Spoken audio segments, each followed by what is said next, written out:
A very good evening to you, and thank you so much for joining us on this edition of Spectrum Xtra. We're live on Radio 1 FM 90.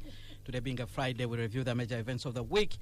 What else done? Presidential nominations and the messages that came in is one of the key issues that has made headlines this particular week, and we'll be spending the rest of the 2 hours looking at what this race means for the different people who were actually nominated. Well, the Electoral Commission successfully concluded nomination of 8 presidential candidates. They include Yoweri Kaguta Museveni, the incumbent from the NRM, running under the theme Protecting the Gains as we make a qualitative leap into a high middle income status. Robert Kyagulanyi Ssentamu, also known as Bobi Wine of the National Unity Platform, running under the theme A New Uganda Now. We have Elton Joseph Mabirizi of the Conservative Party, whose main message is about national reconciliation. We have Robert Kasibante of the National Peasants Party, who promised to better agriculture and incomes of the peasants. Nathan Nandala Mafavi of the Forum for Democratic Change, who promised to fix the economy and put money in our pockets.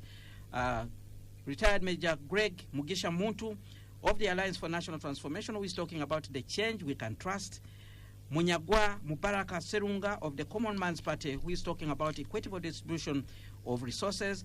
And then Mr. Bulira Frank Kabinga of the Revolutionary People's Party, who has promised a federal system of government. Now, all the candidates signed a memoranda of understanding with the Commission, promising to follow the regulations, including not starting campaigns until a harmonized position is put in place. Now, the 3 candidates, that's Yoweri Museveni, Kyagulanyi, Mafavi, carried out nomination rallies and explained their agenda in detail. And there's a talk out there that while these candidates have good manifestos, it's not clear if Ugandans actually vote for such issues or they focus on the individual as a person. So we'll be looking at this in detail, and we're looking at the quality of candidates we have attracted this time around. Last election we had 11 presidential candidates. Today we have 8. There are those who were locked out.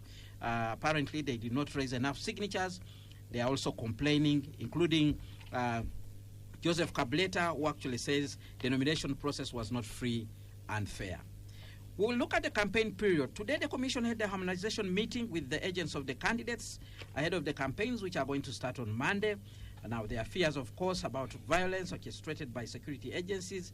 At their nomination, both Kyagulanyi and Mugisha Muntu told President Yoweri Museveni and the security agencies not to interfere with the campaign so that Ugandans can receive their messages. Yesterday, President Yoweri Museveni, while receiving what was described as converts from the National Unity Platform at Kololo Playground, warned young people against supporting bad leaders like Kyagulanyi, who he says are driving them into danger. He actually said a party like NUP is based on sectarianism and is violent, and that young people should not be attracted by it. He also used the same comments to describe People's Front for Freedom.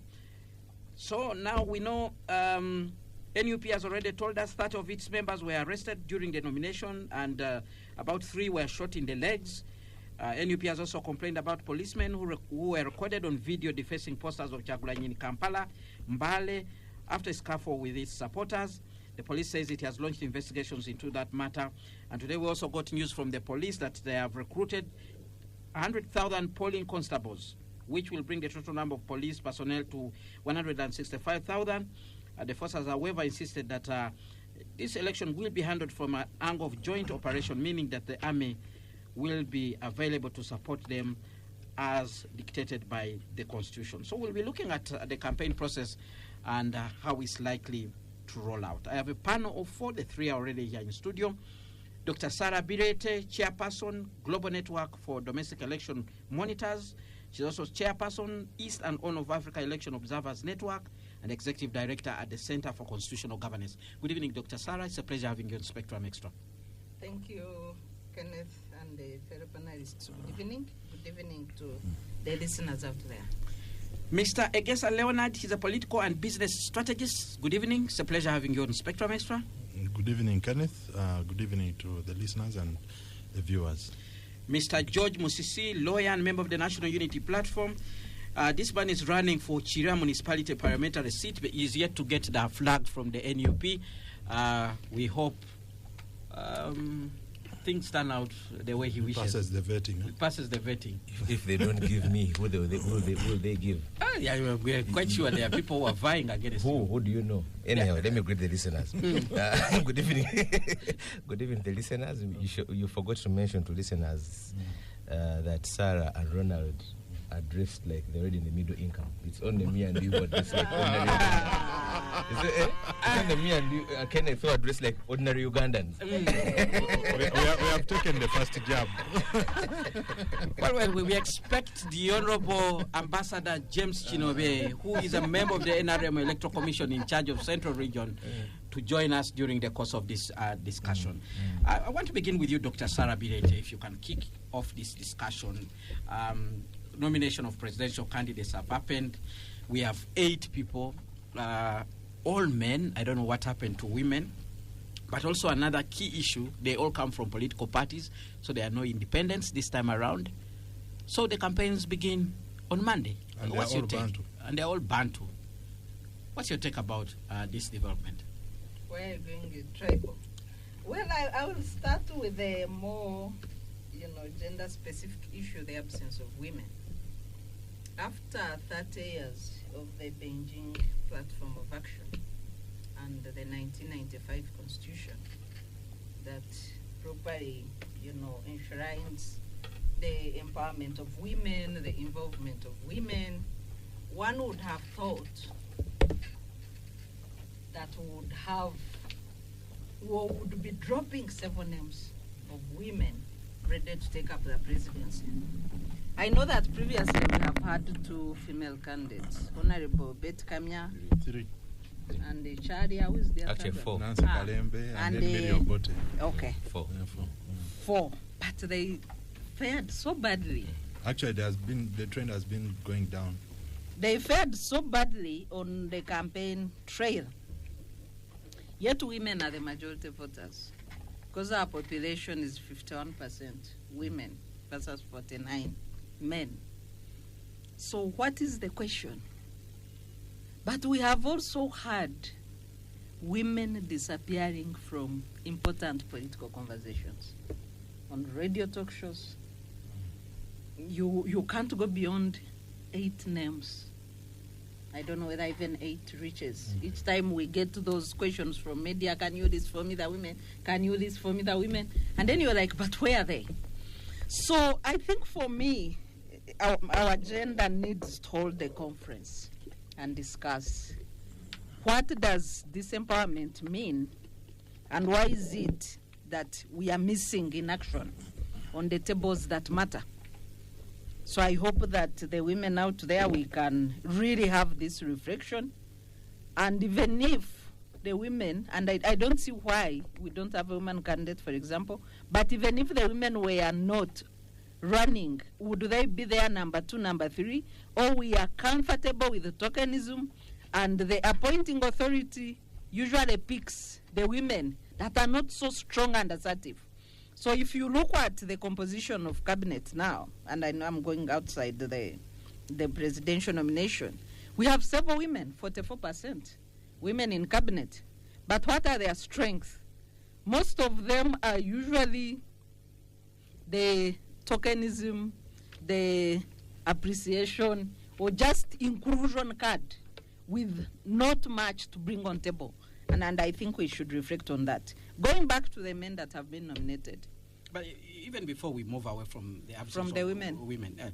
If we have people, women like Dr. Sarah Birete, tested leaders, going by the titles that I used to describe you, and you're not running for president, people will say, why is Sarah saying... Not running. But you can see that I'm excelling in the sector where I am. Maybe I need to switch sides. No, the nation because I am in the civic sector, and I am a global chairperson. Maybe what you're saying is that sector you have done, because I am a global chairperson, I am the vice chairperson East Africa, election observers, I'm the chairperson Eastern Horn of Africa. On Monday, I will receive instruments as chairperson for the East Africa Community Civil Society Forum. Maybe I have exhausted my performance in this side. I need to switch sides. Where I am, I can assure you that the women are delivering. We need to ask the women in the political side. because I'm in the civic side. I hope I've answered your question. I don't know whether you can be. I don't know if you can be in the civic side and you are not in the body politic. She's a coach. She's not a player. Gymnastics. Okay, we'll have that conversation if we need switch sides. Fair to ask the women in the political field. Yeah, if we need switch sides, we shall have that conversation. All right. But so going back to the absence of independence, a good multi-party dispensation should actually reduce independence. Because multi-party system envisions a situation of competition of ideas, not individuals. Competition of ideas, competition of programs and principles, not persons. If we can strengthen our multi-party dispensation, strengthen our internal democracy, we don't need independence. Independents are people now who get excluded where processes are not going well. Like we shall see in the multi-party, in the parliamentary race, there will be several independents contesting the internal processes of their parties, and those who don't belong to parties. But we need to phase out to this by improving the quality of our multi-party politics in the country. The quality of the candidates, of course, most of them are the usual suspects. The top contenders are the usual suspects. You have President Yoweri Museveni, 40 years on the top, still competing for the same job. You have Honorable Kyagulanyi, who was on the top in the last elections, a bit of a new entrant, 6 years. You have General Muntu. He has been on the political scene since 1981 when he finished his exams in Makerere and went to the bush. Youngest Army commander, longest Army commander, 9 years. Parliament MP for the Army, MP for Eyara, General Secretary. He has been on the scene. So the new entrants are a bit of it, and maybe was there in the last election. 2016. 2016 is when he contested. Yes, 2016. Yeah, I remember. So, yeah. He has been there, so he's coming back again. I don't know where he has been. My view is that... What is different right now? He's coming under a political party. The other time he ran as an independent, but this time... So he has been building a party. Conservative. John Ken Luchamzi. My view of politics is that if you are a politician, you should remain on the scene. You don't wait for elections to re-emerge like a mushroom. Because a competition of ideas should be continuous. We have policies running. I would like to see Georges here from the National Unity Platform. I would like to see a National Unity Platform, proposing alternative policies to whatever the government is bringing. Now they have another about 8 months as the leader of opposition because the new term ends in May. If NRM is saying PDM, WIP should produce a policy paper, either agreeing with PDM and maybe disagreeing on items of implementation, or telling us their alternative if they don't support PDM. That's what multi-party politics should be. But these politicians who emerge during elections for the cameras and then disappear and then re-emerge in another election, they are not politicians. So overall, your take on the quality of the candidates that we have? Not so impressive in my view. I would have loved a better... Of course, we have a failed transition, a permanent incumbents, and we are going to see more of the same. So when you have that failed transition in the country, you cannot get good competition for the same office. A failed transition because it has not happened. and I'll be going back to the 30 years again of the 1995 Constitution, where there were 2 terms of reference for the Odoch Commission. Ensure there's a system for peaceful transfer of power, make it people-centered. Yes, the Constitution was people-centered. We put in a process for transition of power, peaceful transition. It was destroyed. The reason we are stuck 40 years counting plus, and now we don't know even whether the framers of the 1995 Constitution envisioned this situation of a permanent presidency. A permanent presidency on the ballot does not create a level playing field for the other competitors. All right. Let's move on to Mr. Egesa very quickly. If we can also hear your quick comments on the quality of the candidates that we finally gotten in this race. You know, Kenneth, in 2016, there was an interesting development of the televised presidential debate. I remember the second one, which was attended by President Museveni. After he had gotten certain assurances from the organizers, he listened to all the candidates give their introductory remarks. And then, when his turn came, he said, all these gentlemen are speaking of a fictitious Uganda. They're not talking about a real Uganda. They are not talking about the Uganda as we know it, the Uganda that we are living in. So my problem with Sarah and most of the political commentators in Uganda today, they are talking about a fictitious Uganda. They are not talking about a real Uganda. So in that respect, I agree with President Museveni, and that's why I may go bare knuckles. And I tell you what it is. What President Museveni is doing, this is a military government. I have stated it time and again. It's a military government. This political process, I've told you the purpose of the political process. It is a smoke screen to allow the military to manage the transition and have another military man be at the helm of the country. It just so happens that the military man right now in prime position happens to be the first son. So this is a smoke screen to blur our vision as this transition is taken to its logical conclusion. Don't describe it as a smoke screen. It is a smoke screen, and I'm going to come there. Elections are constitutional. We have to have elections. Kenneth, I'm not talking about a fictitious Uganda. I'm talking about a real Uganda. In Uganda today, it's common knowledge. Even young children know that Electoral Commission is puppeteered. They do not have a spine. Yeah? Somebody is controlling them. There is a puppeteer in the background. And who is that puppeteer? It is the military. Let that sink in. This is a military government. Now, I told you here that this is a wedding anniversary for President Museveni. So the way I look at these candidates, I have classed them. President Museveni is the main groom. Now, I'm not saying that all these people are just wasting time to run. No. What I'm trying to do is to put into perspective the whole exercise. President Museveni is in charge of the process from A to Z. Barring an act of God, he will be sworn in as president next year. And we all know that, the chances, in fact, our colleague George here, the best position he can get if he goes through parliament is leader of opposition, not prime minister.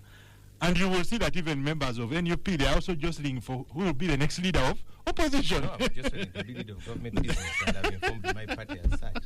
Okay. We can place a bet on that one. Of course, with a few caveats. So what I'm trying to drive at now is that there are two scenarios that I'm looking at.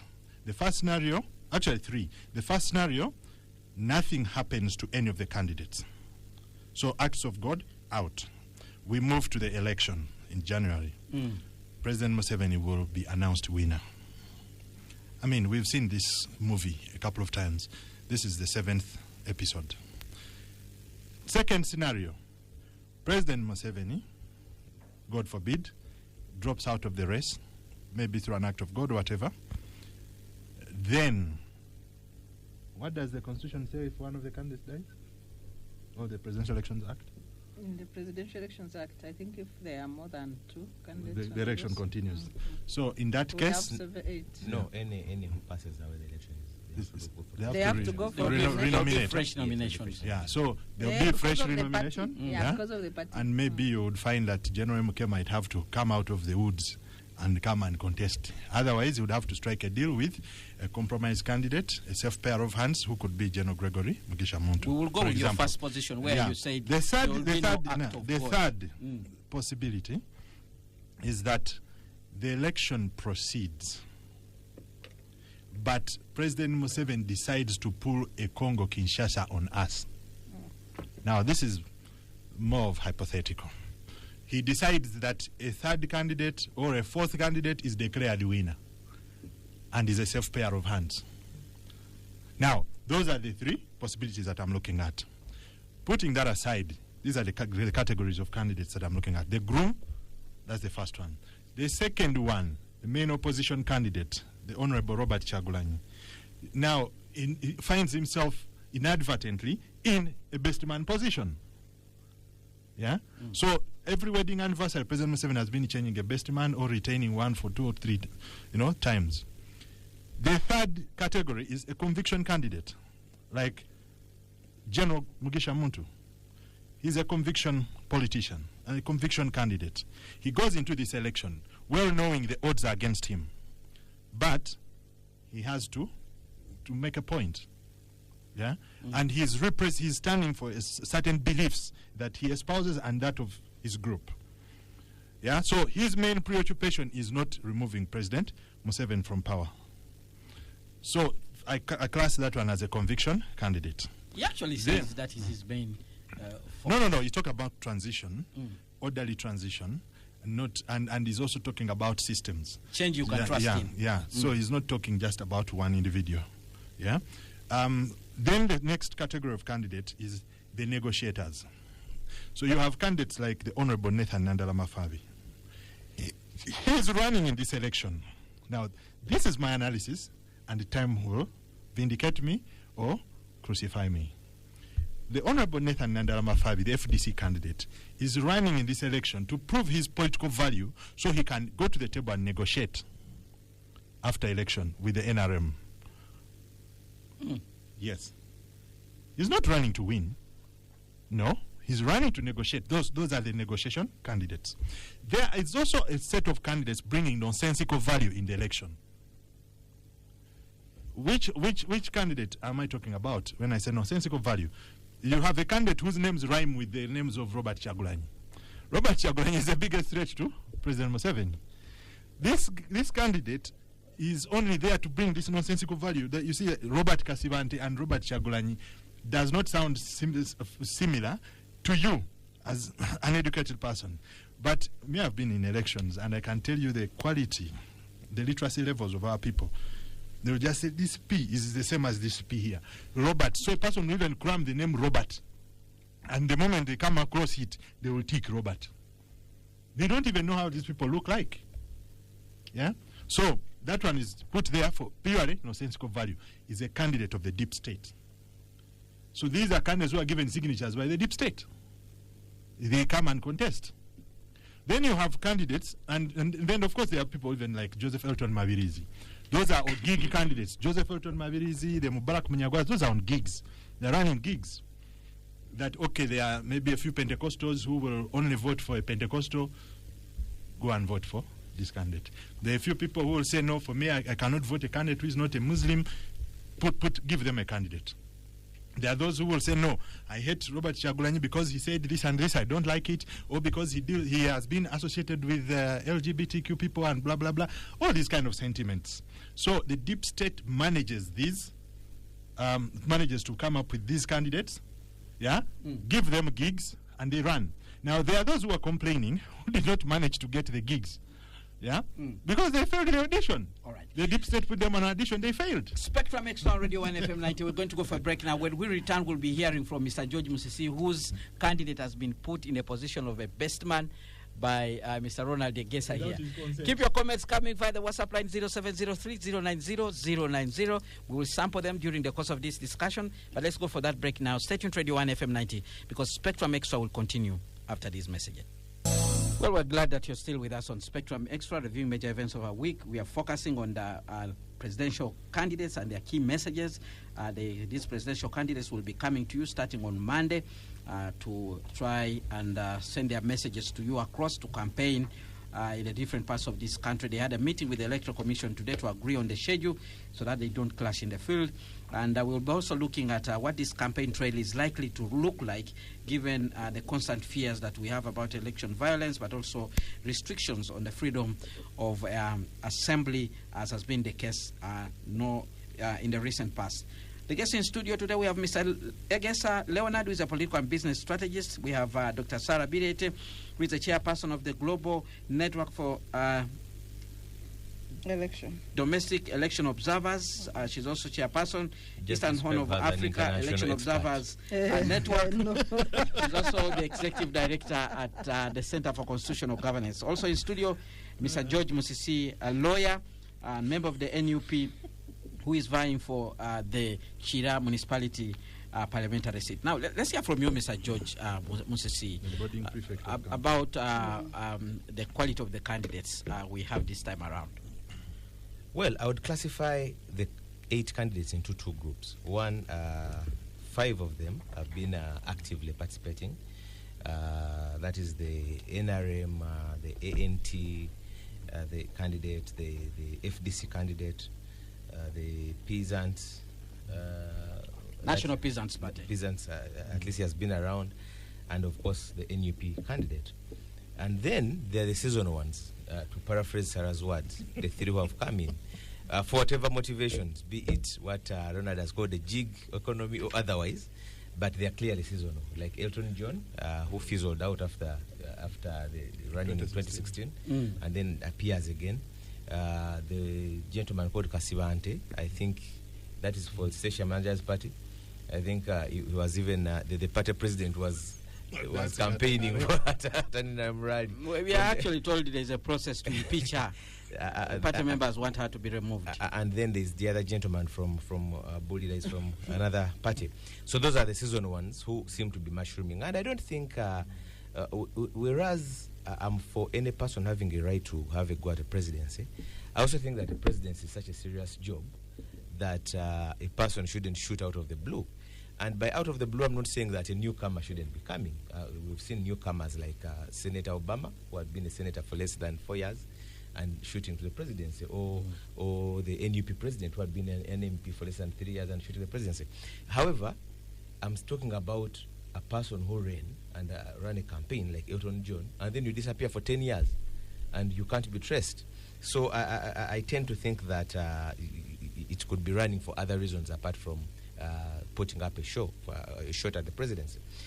Then the other point, every election, at least for the last 4 elections, is almost a referendum on Mr. Museveni because of his long stay. You find that all the forces almost around against him gravitate around the person whom they think has the best chance of shooting at him.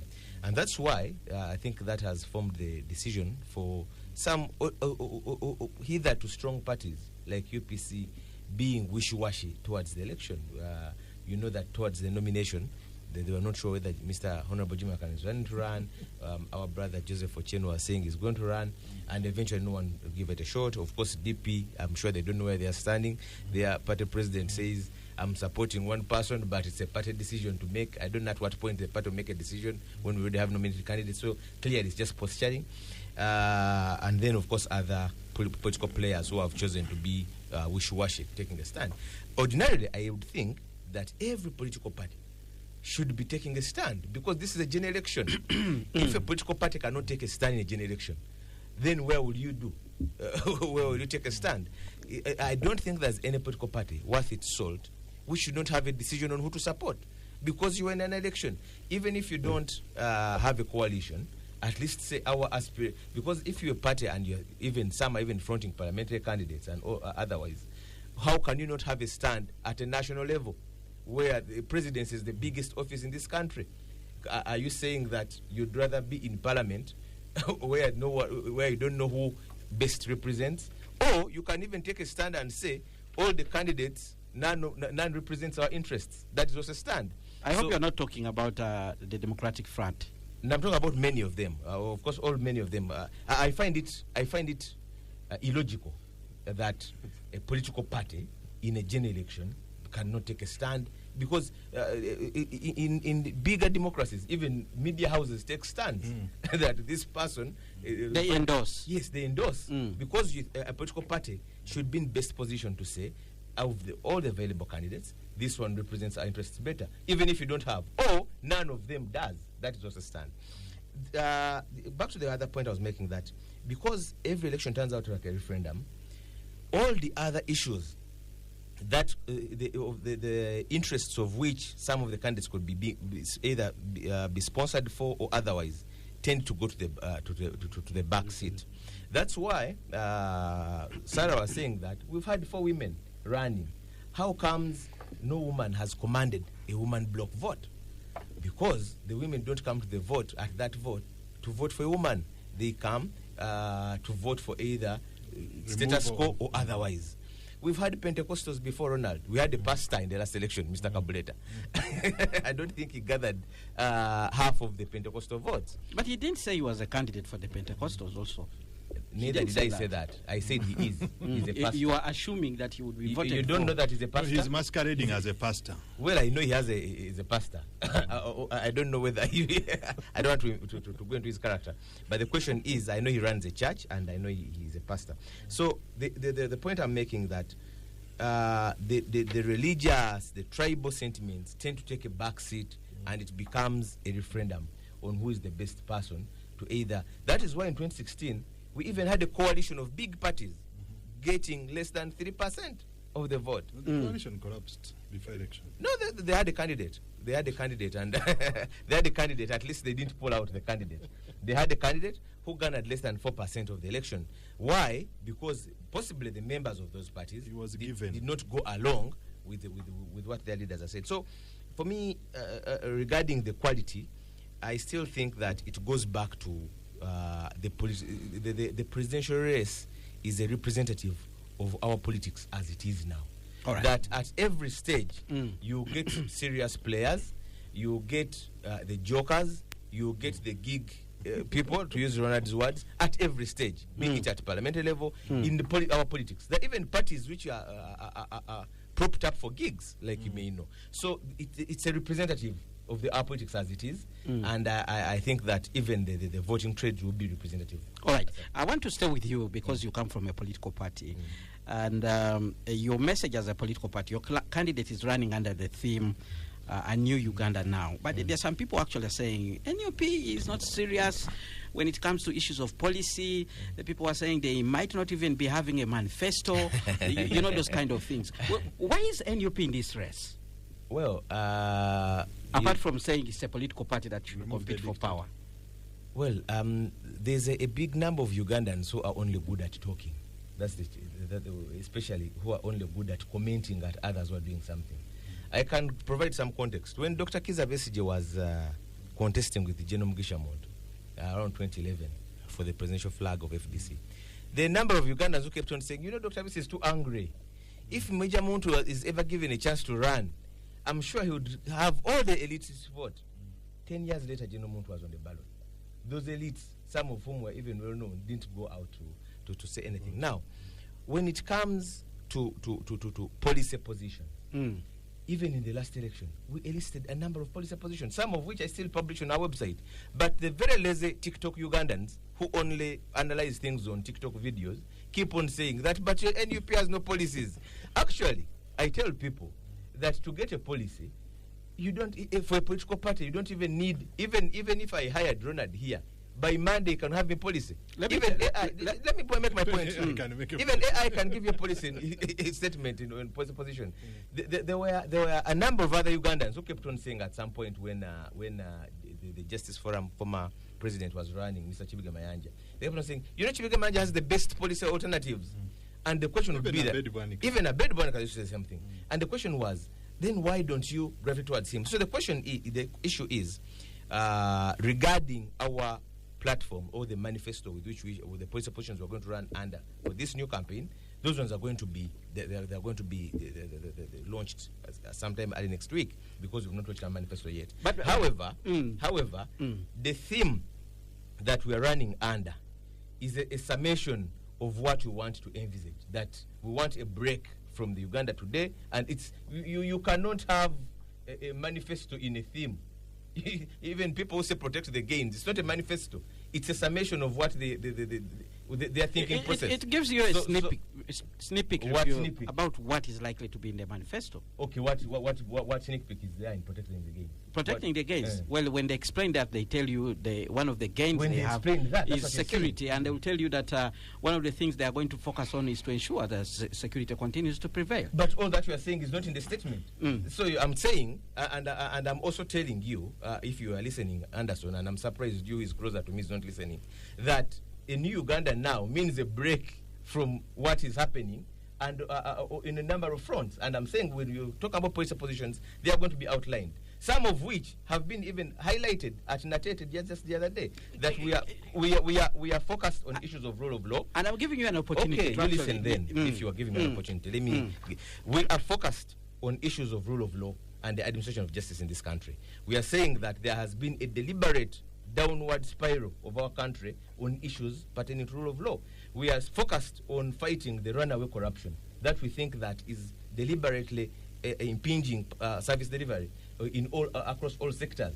We are focused on the issues of human rights. We're putting them at the front of democracy, and we are saying that we've seen a deliberate downward spiral of our democratic ideals that we thought about when we are coming to this consensus we called the Constitution 30 years ago. And we are saying that that has been eroded, and we're saying that we want to break from the issues of sham elections, from the issues of having security agencies determine who is the next candidate. So regarding, we talked about, our presidential candidate talked about issues of diaspora remittances. And on Wednesday, when we were talking about the issues of diaspora remittances, talked about the issues of external labor, the unrestrained, unregulated, despite the law in place, external labor, which we export to especially the Middle East. And so, if you had cared to listen, some of those are also sneak peeks.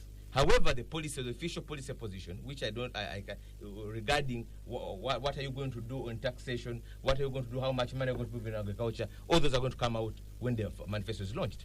But the way you're responding to my question is like you're saying it's about me. I'm just asking on behalf of... Yes, I'm responding to you. So, but I'm not talking to you, but I respond to the Ugandans who are asking these questions and saying, remove the dictator, what next? That has always been the Fix question. the ills of the dictator. Well, I think now you're asking a different question. You know, you always wrap your opinions in Ugandans asking. Let me also tell you about removing the dictator. We are in an election because we think that we need to displace the person, the incumbent. And it's the one we are calling the dictator. That's why we're in an election. So the question is, if you remove him, then we put in place the positions we are propositioning. Simple as that. All right. Let's go to Dr. Sarah. Dr. Sarah Birete, the political party we have on table here today is the National Unity Platform. And of course, you know their theme there.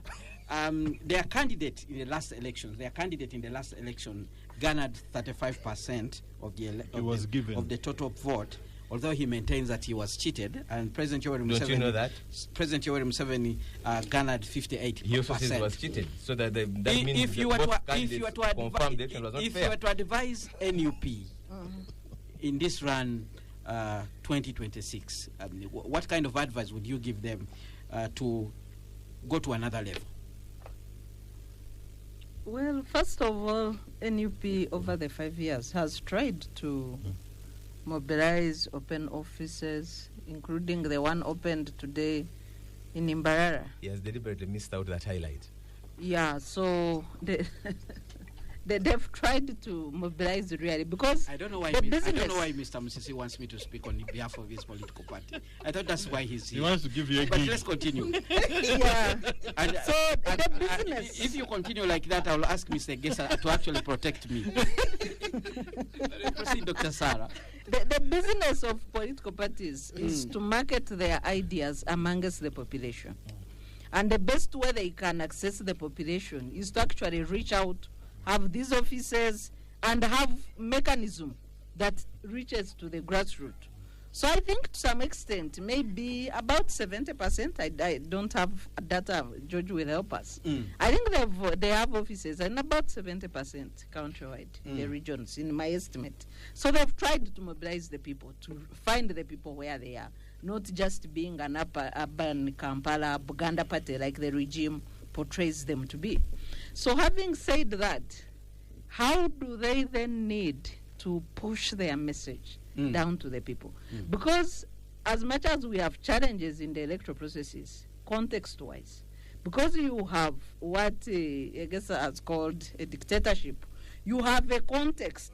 It is George and his team who called it a I guess I called it a military state. For me, I call it a military government. I don't know what's the difference. Maybe the military state argument is actually worse than a dictatorship. Because a dictatorship is in a civilian state. Okay, so we have a fraudulent context. Let me use that word. That does not enable us conduct credible, free and fair elections. And this point has been put on record by Supreme Court 3 times, that the elections we hold fall short of what is expected in our constitution. For 3 decades now, we haven't seen an election, the quality of the election envisaged in the constitution. So when you look at the point of the level playing field, it doesn't exist. Today, President Museveni was launching something in Ginger. He's a presidential candidate. He's an incumbent. He moves with his intimidating security detail. He spends his budget, with his protection detail. I know. He spends his budget, which is estimated at 2.8 billion per day. But he's in the race. Because if you divide the budget of State House by the calendar days in a year, that's the money his office spends per day. He has this money. So even if he didn't have money as a candidate, he has a money as a president. So you cannot have a level playing field. So when he goes in the pre-election period. So you agree he's a groom? Yeah, we have... You're diverting Sarah from her line of thought. Please continue.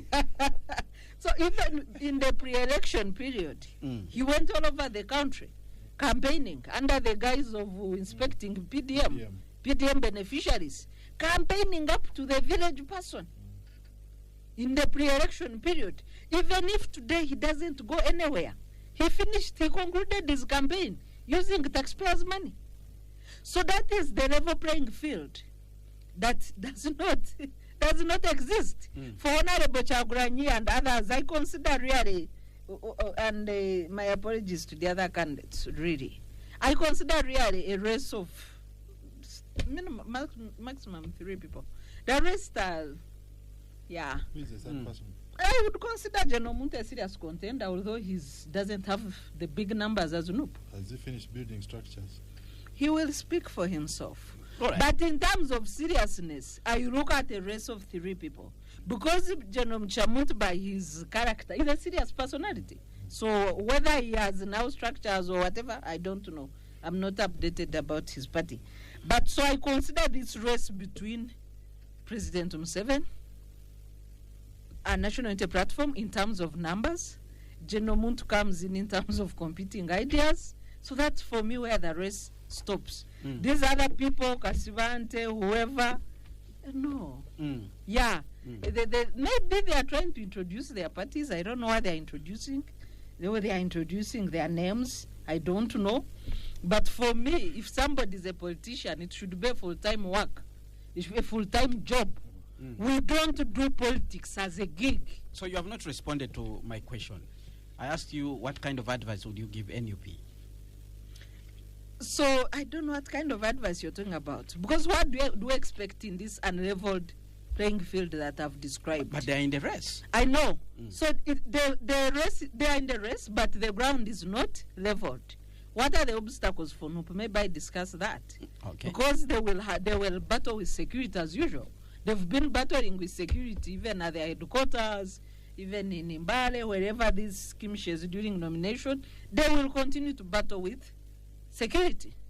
Are you members of the Fourth Estate safe? Media.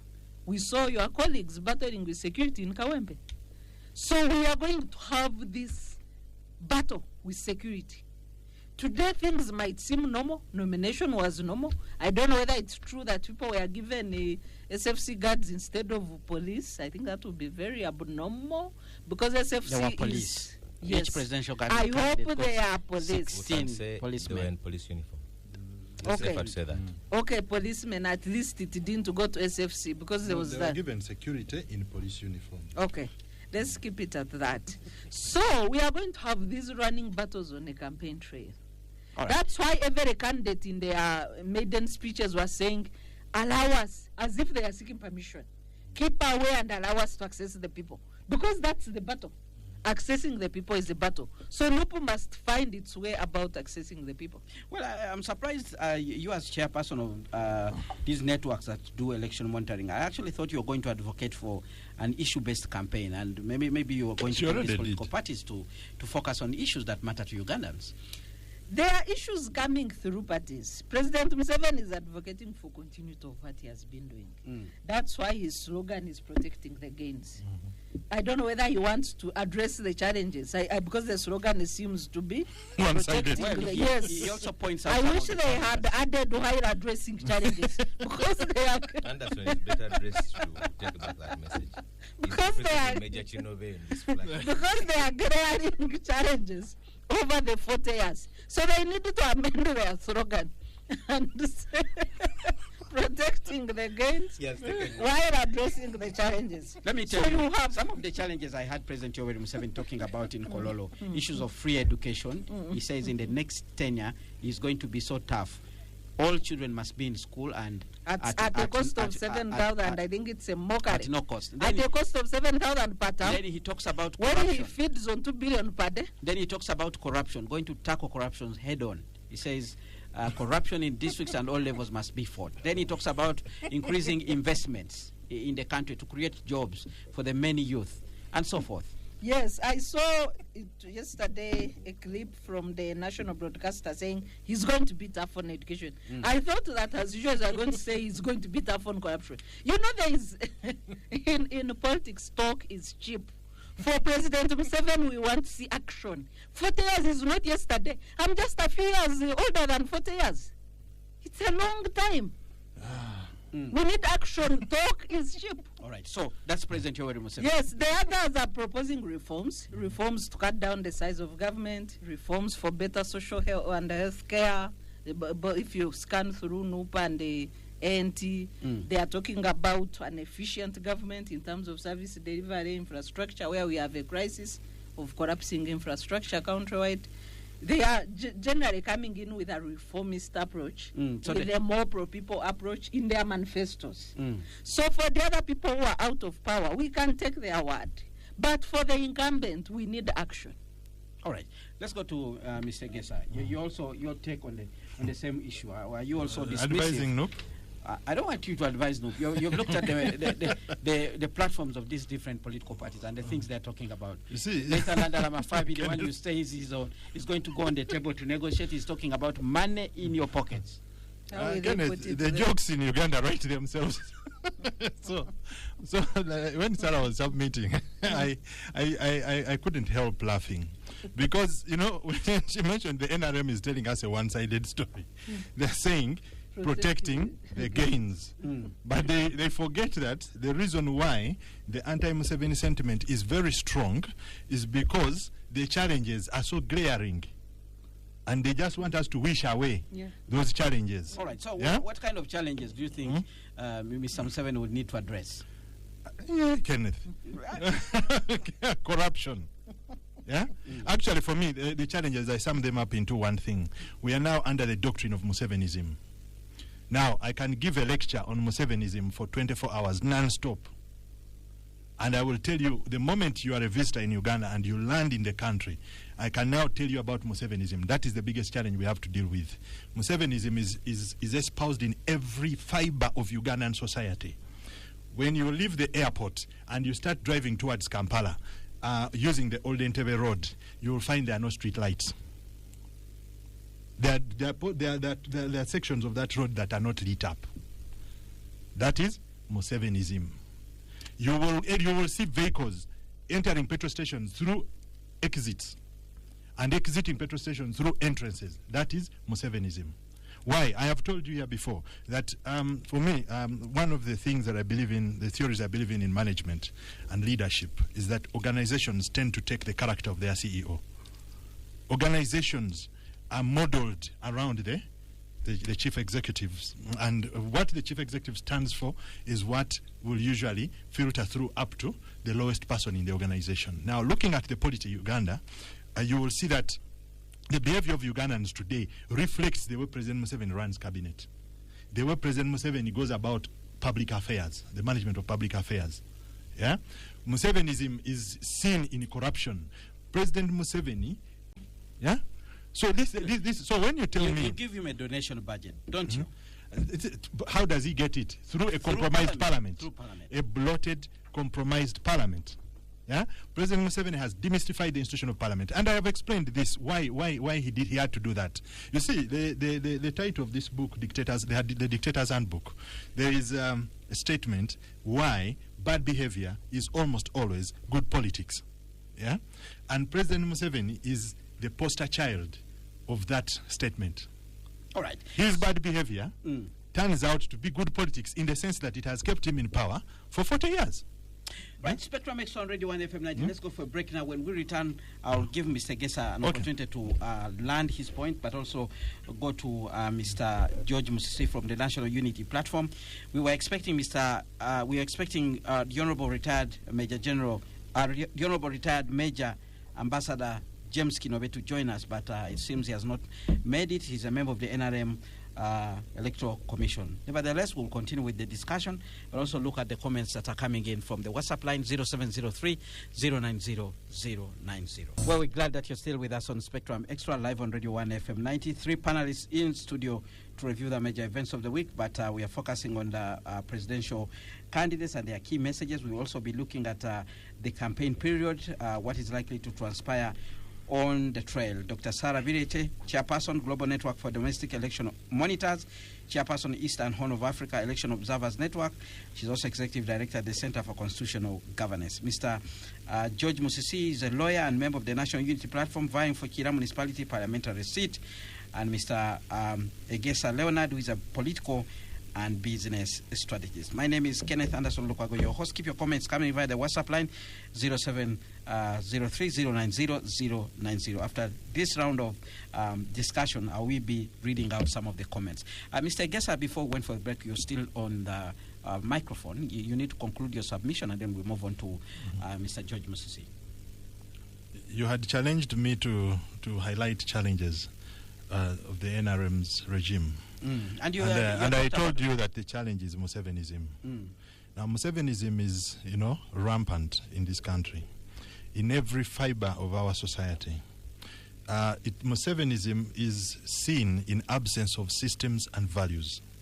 It is seen in the collapse of systems.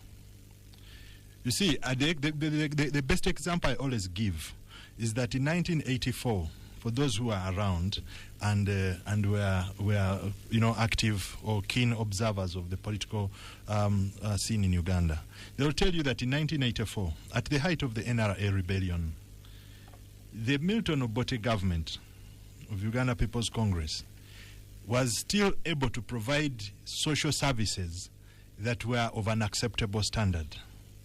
They were still able to give, students would find books of not for sale from government of Uganda. Yes. In the schools they were attending. I go to them in primary too. Yes. But how can you tell me a government which is telling us that it's protecting the gains, 40 years down the road, they cannot even deliver on just one promise which was made since 1996, free education. Deliver it well. Mark that thing well. Just do one job. At least if they had done one job and done it very well. The population of Uganda has increased very many times. So has the money increased. So has the money increased. The resource envelope has increased. And he's the one even who told people to produce. Yeah? He told the people, you Muzare, we shall do it, we shall educate. So, Mr. Lukwago, let me tell you, Musevenism is seen in absence of the rule of law. It is seen, yeah. When we say there is no rule of law, it is seen in people being picked up, being jailed, without being subjected to due process. That is all Musevenism. Musevenism is seen in corruption that you meet in different government offices. So everything you see that is wrong with Ugandan society today, President Museveni cannot escape from it. It is his legacy. So for him to come and just tell us half the story, that to protect the gains could be talked about in security and defense, but then even that one is neither here nor there, because had he not gone to war in 1981, would we find ourselves where we were by 1985? Yeah. So it is neither here nor there, because I've told you before that he was at the center of causing trouble. So you are suggesting there are no gains at all apart from security? Is that what you're saying? No, there are gains. Yeah, I am not too much of a cynic to deny that there are gains. There are certain gains that have been made. But overall, yeah, if we were to give them a report card, overall they have performed dismally. Yeah, that is the report card I would give the NRM. And also I'm also kind enough to President Museveni and his group as they came from the bush. They didn't have a single bit of experience on how to manage a state. None of those guys had managed even a supermarket. None of them. Are you sure? Or a local grocery shop. Even a local grocery shop. Mr. Museveni had been the state minister of security. In which government? He was actually a minister of defense. Yes, he was. Yeah, in a transitional government immediately after the collapse of President Idi. I mean, how long did that government last? So he did manage. These are governments that lasted 69 days. Yeah, then 11 months. Yeah, then the military commission also lasted what, 1 year? So these were shambolic governments built on shaky ground. So there's nothing to write home about. The only thing we can talk about his participation in politics at that time is that his schemes were getting better and better. He was getting closer and closer to the center of power. Yeah, so he was actually seeing the grand prize within reach. Now, our colleague Dr. Sarah Viret has talked about issue-based politics. In 1980, when politicians were mostly elites who were still excited by the exclusive access they had to university education, they used to talk about politics of socialism versus capitalism. Yeah. President Museveni, his acolytes like the late Chirunda Chivejinja, Mr. Jaberi Bidandisali and the group, they were preaching politics of ideas. What happened? Did they win the election? No. So politics in Africa, African societies are pre-industrial societies, largely pre-industrial societies. So you cannot have ideology defined by anything beyond ethnicity. If not ethnicity, it becomes a referendum, like George has been saying. So now, elections in Uganda, for the last 30 years, even in 1996, elections have been a referendum on President Museveni. By and large, he prefers that it remains that way. Because if the parameters that are used by the average voter to decide who to vote change, then, things might go out of his control. Right. So he prefers it that it remains a referendum on him, and then he goes ahead, he manages it with using the military. So the Electoral Commission, for me, in my view, the Electoral Commission is just a pawn in a Museveni political game. All right. Let's continue with the discussion. Let's hear from Mr. George Misisi. George Misisi, you will take us into the campaign trail. I had a discussion here with one leader from a political party who was explaining their strategy into this election. They were saying for them they are going to be non-confrontational during the campaign process. They are going to focus on issues, and whatever the security will be telling them to do, they will be doing it. The main issue is to access the people and speak to them. We are going into this campaign, and we saw what happened in the 2021 general election. So what's your approach as a political party, Mr. Musisi, to this campaign process, which is going to begin on Monday? You can also tell us where you're beginning from. Well, before I answer that, allow me 30 seconds to just respond to Mary, one of the questions, what Sarah was saying, and partly what Ronald has been saying. When you are interrogating me, and rightly so, on what you stand for, what are your policy, I think you also have a duty as a journalist to question the rhetoric that NRM is feeding. Because if you say, we are standing on fighting corruption, at least they have had a chance for 40 years. Do you honestly believe that there is a position on fighting corruption in this government? Actually, some of us think that corruption is a work method of this government. That if Mr. Museveni himself, for the other day in Sokoro, said that if you want me to arrest everyone, who will I work with? Do you honestly believe that, and I know, Anderson, you've done some work in your journalistic work on education, that this government in the next 5 years can propose strong reforms regarding our education when we have millions of our children unaccounted for regarding those who drop out from the primary cycle to senior 6, those who don't go through the education sector, unaccounted for? Do you honestly believe that on the issues of creation of jobs that we can? So some of these things also need to question beyond the rhetoric, because one party you are saying, where are your policy statements? Fortunately or unfortunately, they have not had the chance to implement them. Because if a person has not had a chance, they can always dream. They can even come up with an AI-generated document. These ones, the pedestal of one incumbent is always higher. The burden is always higher on you because you have questions to answer. On to the campaign trail. What is our approach? Our approach is to respect the law. Our approach is to observe the law to the letter. The question, the problem we've always had is for people, including security, sometimes, and I've been in a meeting with my party leaders, with police leadership before this year, I think early this year when we talk about our trail. And we raised it, meeting I think was chaired by Fande Mwesigwa, that the problem we have with security is sometimes coming up with extra legal requirements. Those are requirements which are outside the law. If you're talking about public order management, there are clear guidelines what police has to do and what the organizers have to do, like it happened in Natete. And we had a successful rally, and then you start clobbering people on the way out of the rally. The rally has ended. You start clobbering people at 7. Where do you want them to pass? You want them to stand in the pitch? So the problem always comes, and I always hear all sorts of statements that, NUP provokes. That is a statement which is loved by many people. Provokes security. And I personally have asked this on different platforms, that what amounts to provocation? Is it singing? Is it dress code? Is it walking style? A number of NUP supporters tend to walk with some bit of exaggerated swagger, which is not unlawful. Does it annoy the security so much that they have to be clobbered? If anything, what offense in this country is called provocation? If security operatives are called to a higher standard, even if you're apprehending a suspect. What we have seen from the onset, police officers fighting to tear down posters of the NUP candidate. And like we saw in Kawempe North. Kawempe North had 10 candidates, and only our candidate faced being beaten. Only our rallies were stopped. So the biggest challenge that we had in the last election, that we've had in recurring elections, is the involvement of security, and to what extent do they go? You've talked about a political party which says, for us, we are going to obey what the police tells us. I don't know which political party is that. We are going to just switch the people. So supposing the security tells them don't go, stop here, stop at your headquarters.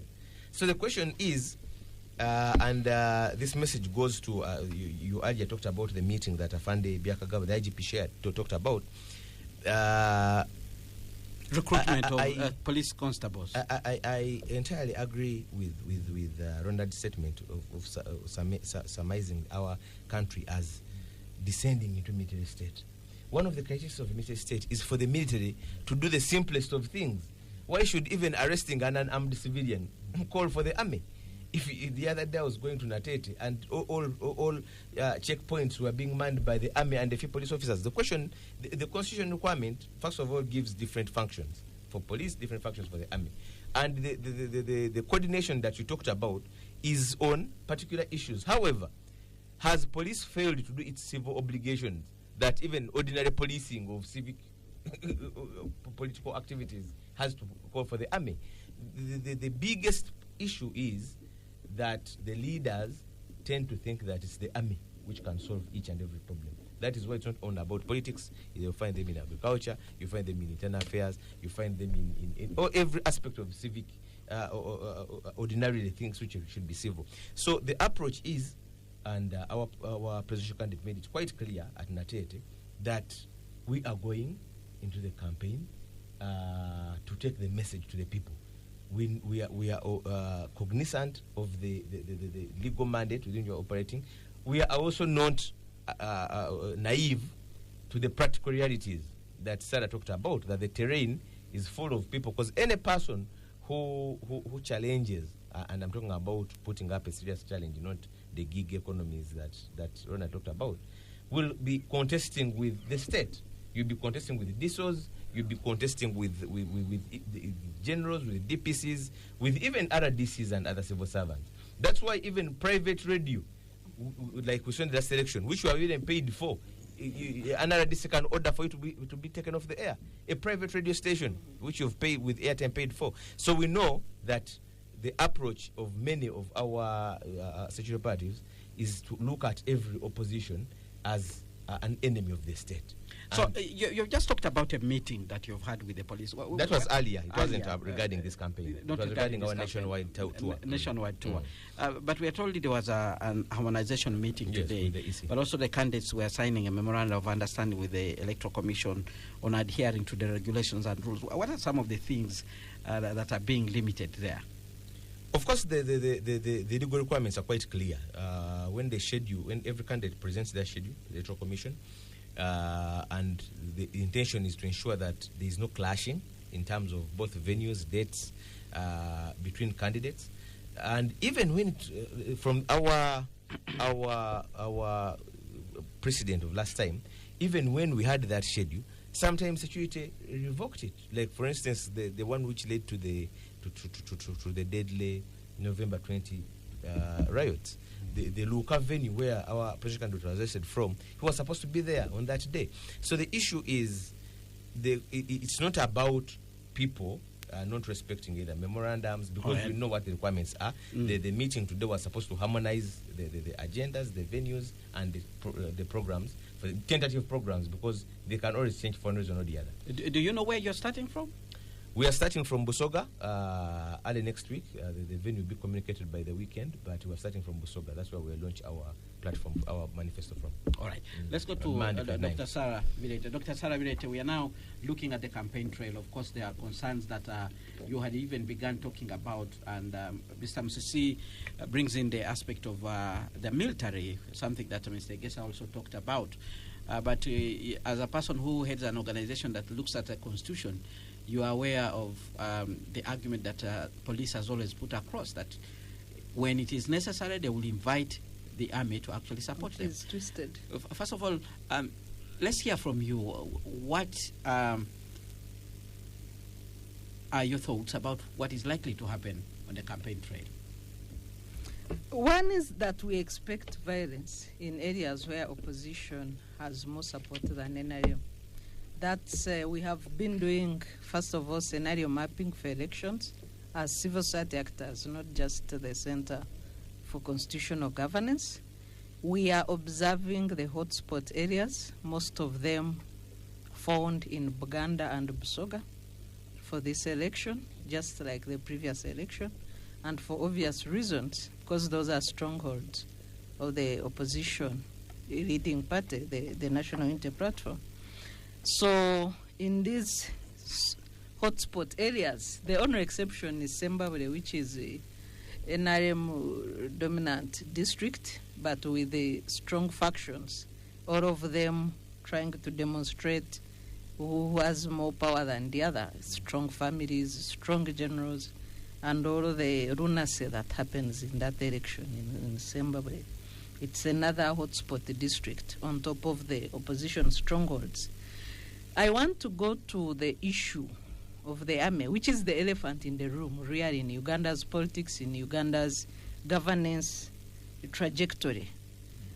The national resistance movement as a party, I think along the way, restored factory settings for NRA without putting population on notice. So they operate as a national resistance army the way they went to the bush. And as a result, they have, if you follow now the national structures, which they have abandoned, you find that the fusion between the UPDF and the NRM makes a national army look like a military wing of a political party. So we have along the way lost a national army as envisaged in Article 208 of the Constitution. This is more evident during elections. They are on a campaign trail. They are beating opposition. They look at opposition as enemies of Uganda because their duty and training is to guard Uganda and Ugandans against enemies of Uganda. But they have, for them, codenamed citizens who don't support NRM as enemies of Uganda, and they treat them as such. When you go to the, provisions of the Constitution, Article 209 is very clear on the functions of the army. It provides that the army, under subsection 2 and 3, can participate with civilian security agencies in situations of emergency and disaster. Elections are neither of the above. When you go to the Article 2012, where police hides their incompetence and inefficiencies, claiming to invite the army, it provides that the police can invite the army indeed, but the Constitution must be read as a whole. So you invite the army to do what and under what circumstances? Those circumstances are clearly laid down in Article 209, disaster and emergency situations. Sarah, are you insinuating they read the Constitution like a Harry Potter novel? You know, like drunkards read the Bible. A combination of the two.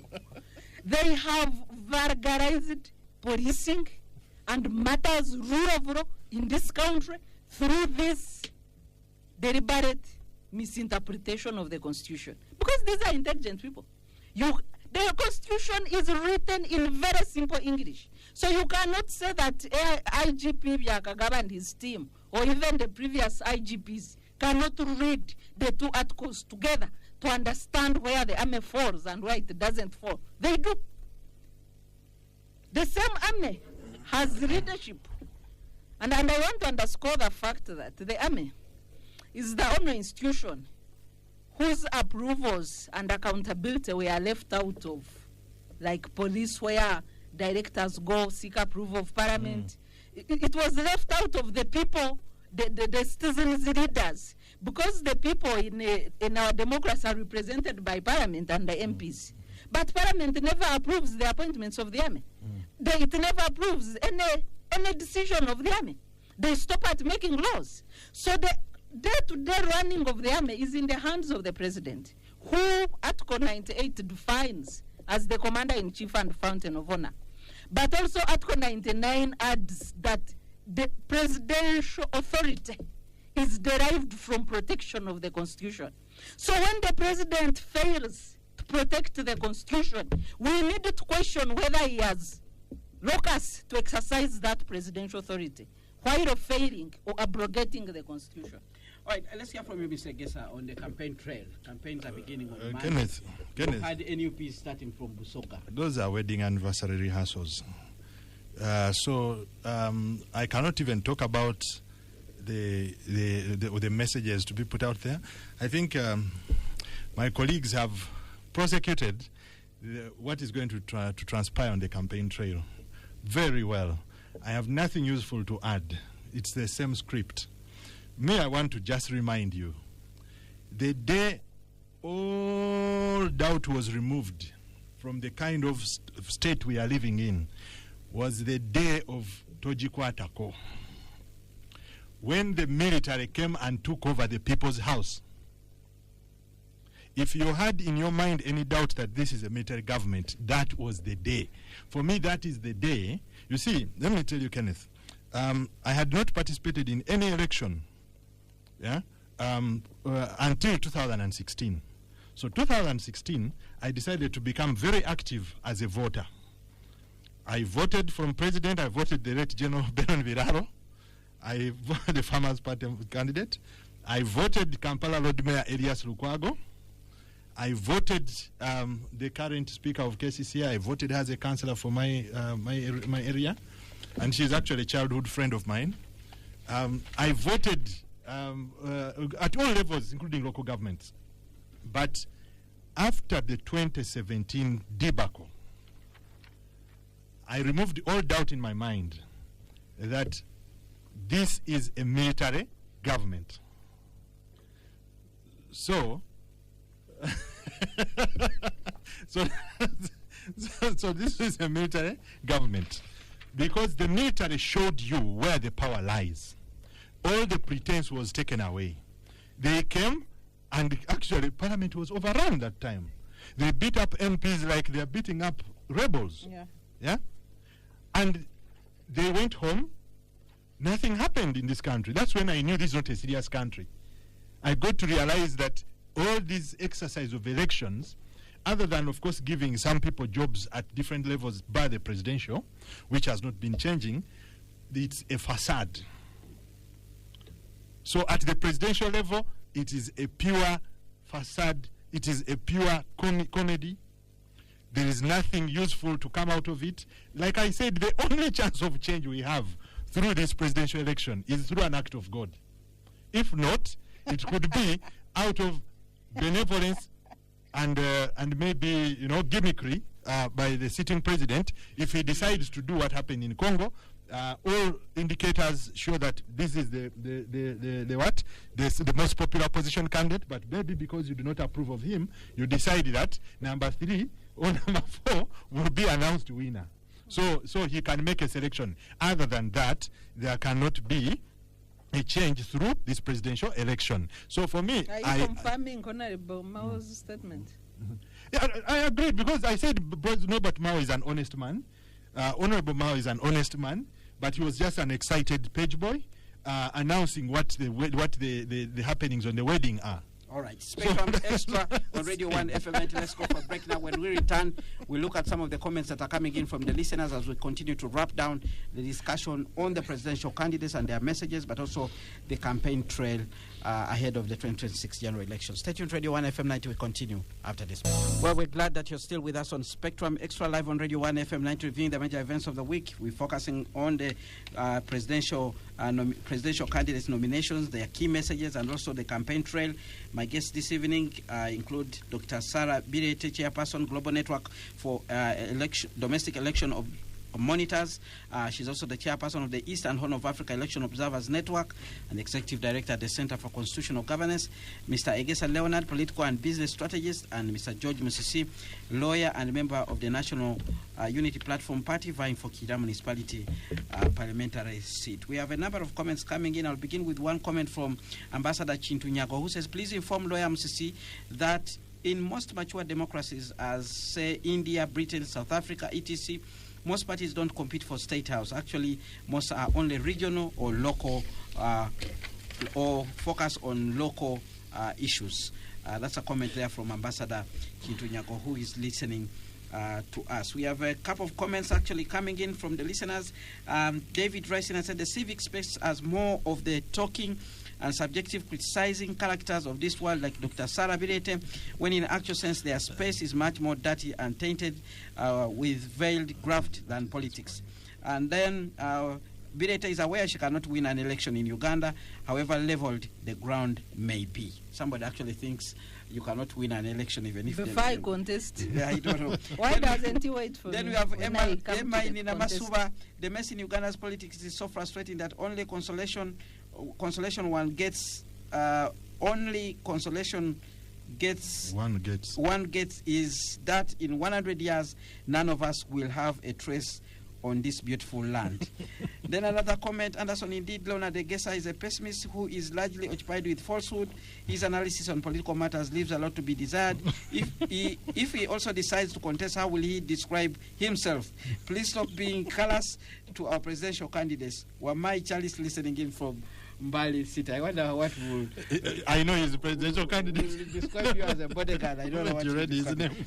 Okama Emmanuel listening in from Mukono Municipality. The truth, our state is bleeding in terms of hungry gluttons who don't get satisfied. Regardless of the quantity they have already taken, I also want to admit that this presidential election is a wastage of time, knowing that the army is in charge. And the bitter truth is that even those backing candidate Museveni know we need transition, but being part of the dining table makes them part of the gluttons who want to load their stomachs, leaving Ugandans to gamble their own ways. Then we have another comment. Somebody is asking for somebody's number. That's Sharif. We'll try to get back to you on that particular issue. We have another comment. Paris in the studio. If NRM believe in their strength, why then must the state police and the army under commands and orders of the president be fighting the opposition in favor of the incumbent who has done all it takes to grip in power? And my brothers of DP, you should understand, Mao having joined the dining table members, they are all served with full dishes of tax funds, which makes them fully member of the NRM. And that's a comment that comes in from another listener. Booty Rising says, why should the parents like Sarah continue calling gun-wielding men, brutalizing citizens, exercising their constitutional rights, security personnel? Why don't you call them their real name? when they act illegally. He asked a question, are they bandits? Then we have another comment, President Museveni has totally failed. He has nothing else for this country, sincerely.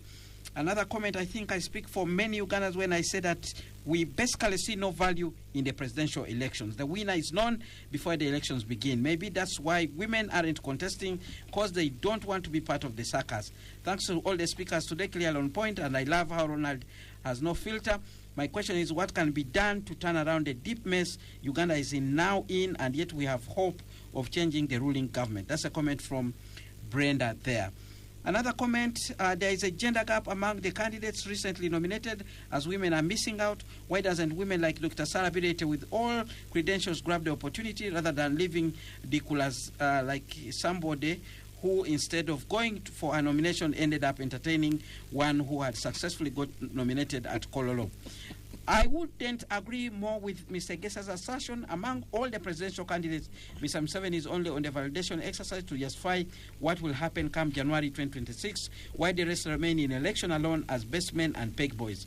Going by that, Honorable Mao said during the iPod, aka altar for power sharing and warning, whoever missed out in that tent was far from testing power, and Ugandans never take him seriously. The transition has already taken shape, and saying it is an election is merely a political gimmick. There is no opposition in Uganda because it's only eating there. It's because it's only focusing on eating. That's a comment from Kamugo Fred Keta, who is in Kira municipality. That is George Musisi's voter. We are busy lamenting that there are no women presidential candidates in this year's elections, yet most political parties in Uganda haven't fronted women as their presidential candidates. That's a comment from Alan. Hello, Spectrum Extra. Why women have shied away from the presidential race is because they cannot bear the social media blackmail. Remember, women go through a lot before they come to the table, so their history betrays them. That's Michael in Entebbe. Protecting the gains for who? Is it protecting the gains for Museveni and his family, or is it protecting the gains for Ugandans? That's a comment from Dr. Bazira Henry Mugisha. It's a question for you. Then we have another comment. Good evening, Spectrum Extra. Isaac listening in from Mutungo. It's so saddening that they have money for bribing voters, yet they can't feed the poor.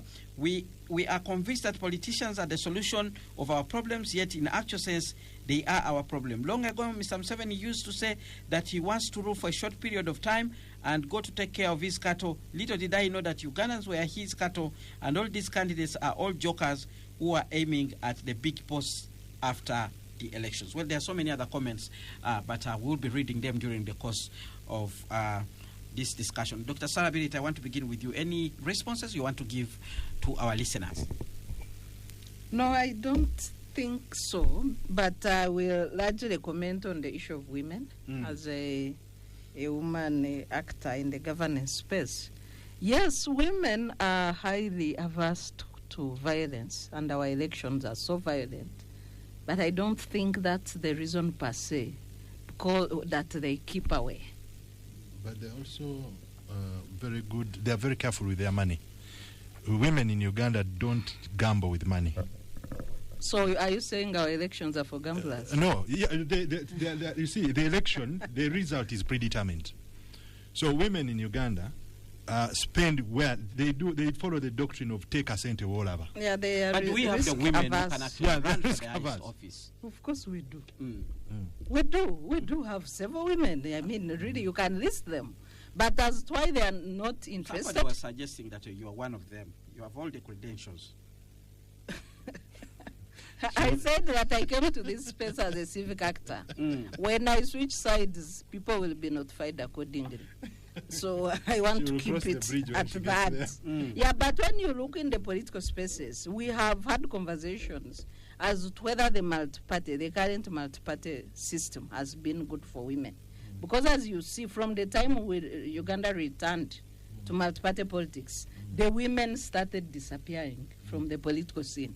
Yet from 1986 to 2004, they were dominant in the spaces. Very active. Very active, and we had credible women.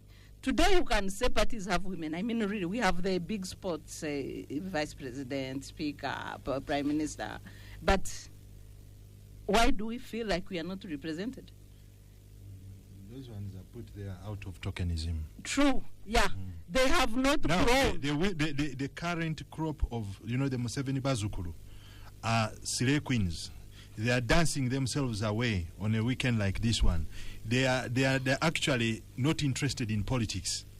You can see the depths of their political engagement if you go to TikTok. In fact, I'm surprised that the comments of your listeners are actually they carry some substance. But you go to TikTok, they don't even bother. They will just say "Utalina chatugamba." Yeah, they are in the social things. Yes. Today is one of the dailies ran a big headline of a big woman fighting smaller women. Exactly. Yeah, so even the women in the space read that, and maybe they are not inspiring people to join the spaces. The other time when there were NRM primaries, we saw the Prime Minister with a fist punch on the eye. Yeah, she was punched, actually. Yes, and somebody was even remanded. So how many women are ready for this ugly politics? That's also one of the big reasons that really women could not be. But there were 4 women that picked forms among the contenders. But the signature saga ruled out 2 of them, Yvonne and Nancy Kalembe. Aren't they the seasonal politicians you talked about? Are they full-time politicians? No, but also, yes, of course. I would like to see a politician play politics every day. Yes. Don't wait for the occasion as if you are a ceremonial politician. I really don't buy into that. Maybe Yes. I can supplement your point. Just quickly, Leonard. Like I've said before, the legacy of President Museveni in terms of electoral politics is summed up in 2 words. 1, corruption or bribery in elections, which means you must have a war chest, a financial war chest, to put up a serious. George will tell us he's running for parliament. He will tell you what toll it takes on you financially. The second is militancy. Now, these are 2 things that do not create a fertile ground for women to go farming in politics. So the politics is getting more militant by the day. And also, it requires a lot of money. So it's too commercialized. And then maybe the other thing I wanted to sneak in just is that the election that we are going into, I've already told you that it has a predetermined outcome.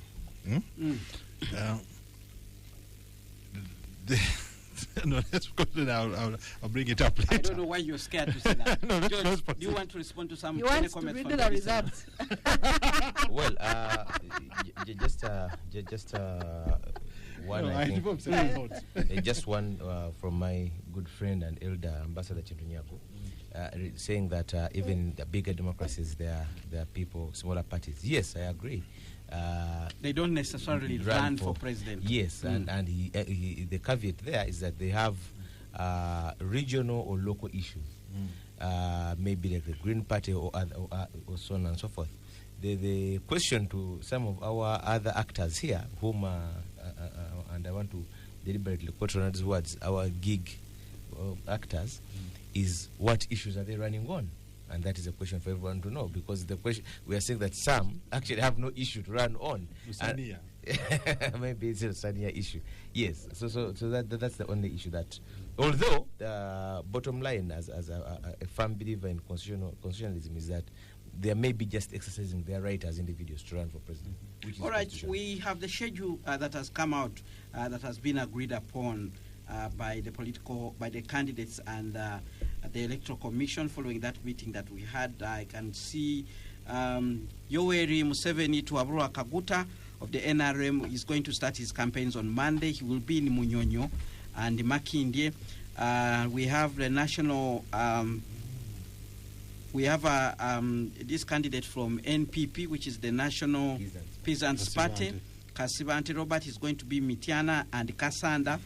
Chagunyanyi Robert Centrum of NUP is going to be in Jinja. That is on Monday. Mugisha Muntu will not have a campaign on Monday. We have James Nandala Nathan Mafavi. He will be in Buikwe. Munyagwa from the Common Man's Party will be in Kawempe. We have this gentleman Bulira Frank from the Revolutionary Party will be in Bujiri. And CP, the gentleman from CP, that is Elton Mabirizi, will not have any activity. And I'm looking at the venue. The last time these candidates will actually hold a campaign rally, Yoweri Kaguta Museveni will end his campaigns on the 12th of January. That will be in Kampala Central. Robert Kyagulanyi will end his campaigns on the 11th of January in Busiro South. And I'm seeing another candidate here, Nathan Nandala Mafabi, will end his campaign in Makindye, and that will be on the 1st of January. And Melton Mabirizi will end his campaign in Arua, in Jinja City, in Jinja. That will be on the 12th of January 2026. So the schedule is already out. Can I comment on the place where they're going to start the campaigns? Please, what do you think is significant? What do you think these people have chosen? Now, I have said elections here are managed by the military. The results, whenever you read out results, I always remind you, he was given. When you say Robert Kyagulanyi got 35, I tell you he was given 35. Yeah? The military dishes out these results. Now, when you look at Uganda, and you have done a demographic analysis of the country, Uganda, you will see that much of the population is centered around Lake Victoria. Between Lake Mburo, Lake Choga, Lake Victoria, Mount Elgon, you have 70% of Uganda's population. And it is reflected in the way those candidates have selected where they are going to start their campaigns. Have you heard of any candidate starting their campaign in Kisoro? Have you heard of any candidate starting their campaign in Ajumani? Because they want to start with steam. All of them are starting in this area here. Now, that is why you see that in an election, you cannot tell me that President Museveni loses that region and still wins the election, unless the results are fictitious. He cannot. Honorable Robert Kyagulanyi won that region. He swept it clean in 2021. But what happened? Results come from certain areas in Karamoja where, and you know, we're in an internet blackout. You cannot contest these results. The political parties, the other political parties don't have a mechanism of transmitting results. Yeah? So everything happens in the darkness. You see, in real life, who operates in the dark? Night runners? Thieves? Those are the people operating in the dark. So when our government decides to operate in the dark, when we're doing national elections, the objective should be, it should be very clear. All right. Maybe George wants to tell us why they chose to go to Busoga first. And don't give me that answer from your party leader was, why not Busoga? Well, fortunately, you know the answer. But of course, every campaign strategist would know that you start off, a start is as good as the campaign itself. And we know that some people, as you can see, Mr. Mubarak Munjabwe starting from his backyard. Home turf. We know that that region is, the Busoga region, for instance, is one, when people talk about NUP being a Uganda issue, they actually don't forget that out of the 11 districts in the last campaign, which make up the Busoga region, or which made up, then I know that they have increased, our candidate won in 9 out of the 11, which is not represented in the MP issue. So the Busoga region voted overwhelmingly for NUP, the president, but not the MPs. For NUP. So we also know that it's one of those regions that has been quite economically left behind, even if you look at most of the socio-economic indicators, like schools especially. When you talk about the poverty indicators, we all know that it doesn't rank very far away from Karamoja region, which is shocking, despite having top people, but not only in government but also even private sector and so on and so forth. So it's meant to highlight the importance of the region, but one politically, and then also the agitation. And you know that just last week it received its home girl or its mama in a very grand homecoming ceremony, which was grandiose. And I'm sure that all that politics will be at play in this election. The Kadaga politics will be at play in this election. And you're looking at seriously cooperating with Kadaga, not so? Going by the statements your leader made while opening an office in Busoga region, he actually said that you like him so much. But it will not be the first time we're cooperating. No, it should not be the first time. How did they win the 9 districts out of 11? What I'm saying is that that last time in Kamoli, our leader said sometimes you can embrace others. Even when she was running to be Speaker of Parliament, she reached out to the NUP. That's different. Yeah, because you're saying that's an electoral college. Cooperating. We are looking at a key figure in the party that you are opposing. Every party survives by wooing, by people coming in.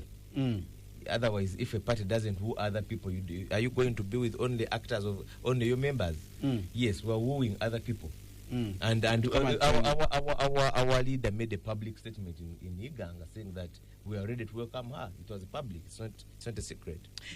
Hello, Kenneth. I'm James in Nalumunye. Mr. Musisi knows that the opposition usually applies provocation to gain sympathy votes, e.g. in Kawempe by election after the JAT action.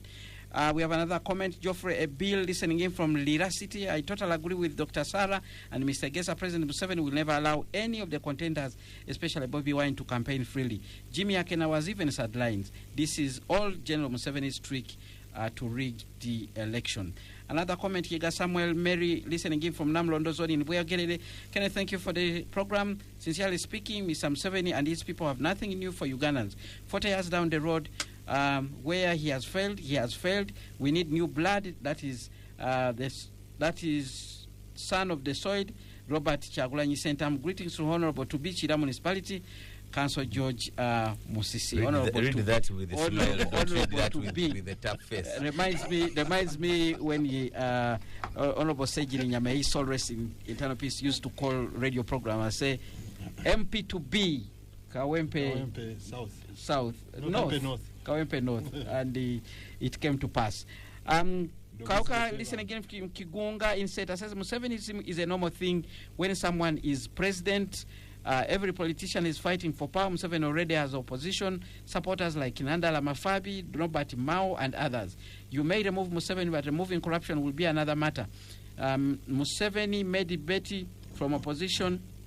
The IGG, she turned the IFG into a marketplace. Who in the opposition will fight corruption? If the opposition takes power, there will be another Luero or even worse. If the people in the studio are really well-groomed, they can't also mention the achievements of Museveni. Why can't they mention any achievements of Museveni? That's the question he puts there.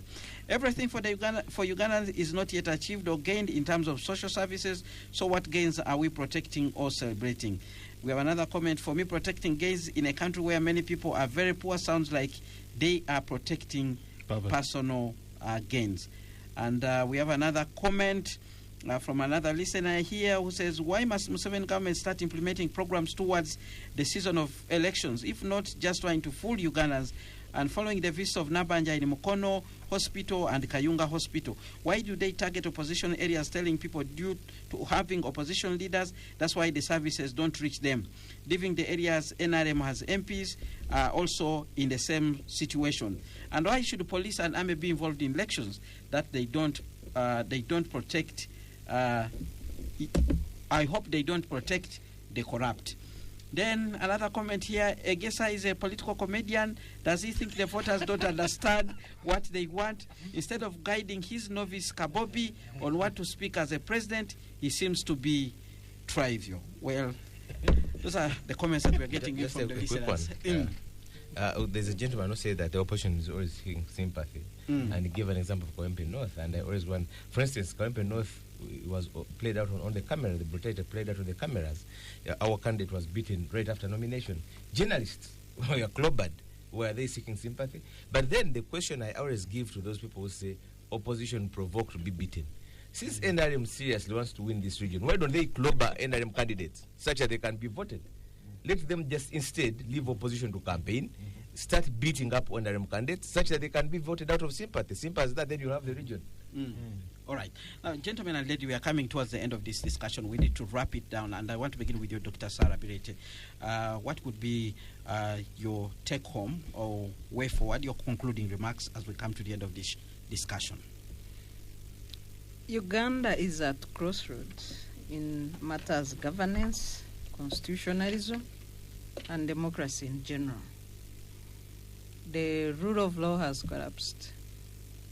The power of the people, as enshrined under Article 1 of the Constitution, has collapsed. Institutions of governance are on their knees, including the judiciary, parliament, and others, like Electoral Commission. We have to rebuild. We have to think Uganda and rebuild Uganda. There is no democracy that can thrive without the four principles of the rule of law, efficient and independent institutions, active citizenry, and credible, free and fair elections. We must work collectively to attain the four principles if we are to have meaningful elections, meaningful service delivery, meaningful governance, and protection of fundamental rights and freedoms for all. Thank you. Mr. Egesa, your closing remarks as we come to the end of this discussion. There used to be a TV station which used to show West African movies, and it would say Afro cinema continues shortly. So I want to tell Ugandans, Museveni cinema continues shortly. Museveni cinema continues shortly. That's it. Who are the actors? Your guess is as good as mine. I have already litigated my point all throughout today and even before. Yeah, the actors are well known, acting out a wedding anniversary. But of course, when it comes to the lower elections, members of parliament and all that, I urge people to look at people who are credible, who can actually cause some change, who actually understand the functions of parliament, not those who can pay their way to victory. George Missy, your closing remarks very quickly. Of course, right, stop short of pointing at me as very quickly. But I don't want to join Ronald, and I know that despite all the dangers in the terrain and all the, for me as a family.